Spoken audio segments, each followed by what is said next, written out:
Hello കുട്ടീസ്, ഇന്ന് നമ്മൾ പഠിക്കാൻ പോകുന്നത് ഫേമസ് പീപ്പിൾ ഓഫ് ഇന്ത്യ, ഇന്ത്യയിലെ പ്രമുഖരായ വ്യക്തികളെക്കുറിച്ചാണ് നമ്മൾ പഠിക്കാൻ പോകുന്നത്. അപ്പോൾ നമുക്ക് തുടങ്ങിയാലോ? മഹാത്മാഗാന്ധി. ബാപ്പുജി എന്ന പേരിൽ അറിയപ്പെടുന്ന ഗാന്ധിജി നമ്മുടെ ഇന്ത്യയുടെ ആദ്യത്തെ രാഷ്ട്രപിതാവാണ് ഗാന്ധിജി. ജവഹർലാൽ നെഹ്റു ചാച്ചാജി എന്ന പേരിലും അറിയപ്പെടാറുണ്ട്. നമ്മുടെ ഇന്ത്യയുടെ ആദ്യത്തെ പ്രധാനമന്ത്രിയാണ് ജവഹർലാൽ നെഹ്റു. സുഭാഷ് ചന്ദ്രബോസ്, നേതാജി എന്ന പേരിലും അറിയപ്പെടുന്ന സുഭാഷ് ചന്ദ്രബോസ് നമ്മുടെ ഇന്ത്യൻ സ്വാതന്ത്ര്യ സമരത്തിനു വേണ്ടി പോരാടിയ ഒരു വ്യക്തിയാണ്. ഡോക്ടർ BR അംബേദ്കർ ആരാണ്? നമ്മുടെ ഇന്ത്യൻ ഭരണഘടന എഴുതിയ മഹത് വ്യക്തിയാണ് അംബേദ്കർ. സ്വാമി വിവേകാനന്ദൻ ഇന്ത്യൻ നവോത്ഥാന പ്രസ്ഥാപകൻ കൂടിയാണ് സ്വാമി വിവേകാനന്ദൻ. രവീന്ദ്രനാഥ് ടാഗോർ നമ്മുടെ ദേശീയ ഗാനം ജനഗണമന രചിച്ച ആളാണ്.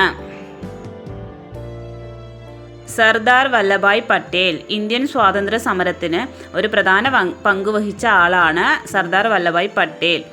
ഉരുക്കു മനുഷ്യൻ എന്ന പേരിലും അറിയപ്പെടാറുണ്ട്.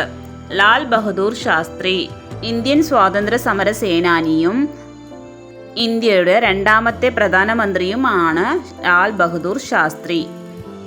സരോജിനി നായിഡു ഇന്ത്യയുടെ വാനമ്പാടി എന്ന പേരിൽ അറിയപ്പെടുന്ന സരോജിനി നായിഡു നമ്മുടെ ഇന്ത്യൻ സ്വാതന്ത്ര്യ സമരത്തിനു വേണ്ടി പോരാടിയ ഒരു മഹത് വ്യക്തിയാണ്. ഇന്ദിരാഗാന്ധി ജവഹർലാൽ നെഹ്റുവിൻ്റെ മകള് കൂടിയായ ഇന്ദിരാഗാന്ധി ഇന്ത്യയുടെ ആദ്യത്തെ വനിതാ പ്രധാനമന്ത്രിയായിരുന്നു. മദർ തെരേസ പാവങ്ങളുടെ അമ്മ എന്ന പേരിലും അറിയപ്പെടാറുണ്ട്. അനാഥർക്കും പട്ടിണിപ്പാവങ്ങൾക്കും വേണ്ടി പ്രവർത്തിച്ച ഒരു മഹത് വ്യക്തിയാണ് Mother Teresa. APJ Abdul Kalam missile man ഇന്ത്യയുടെ മിസൈൽ മാനാണ് APJ അബ്ദുൽ കലാം. നമ്മുടെ രാഷ്ട്രപതി കൂടെയായിരുന്നു അബ്ദുൽ കലാം. അമിതാഭ് ബച്ചൻ ഇന്ത്യൻ സിനിമയുടെ ഒഴിച്ചുകൂടാനാവാത്ത ഒരു പ്രധാന പങ്കുവഹിക്കുന്ന ഒരു നടനാണ് അമിതാഭ് ബച്ചൻ. സച്ചിൻ രമേശ് ടെണ്ടുൽക്കർ എന്നതാണ് യഥാർത്ഥ പേര്. ഇന്ത്യൻ ക്രിക്കറ്റിലെ ഇതിഹാസമാണ് സച്ചിൻ ടെണ്ടുൽക്കർ.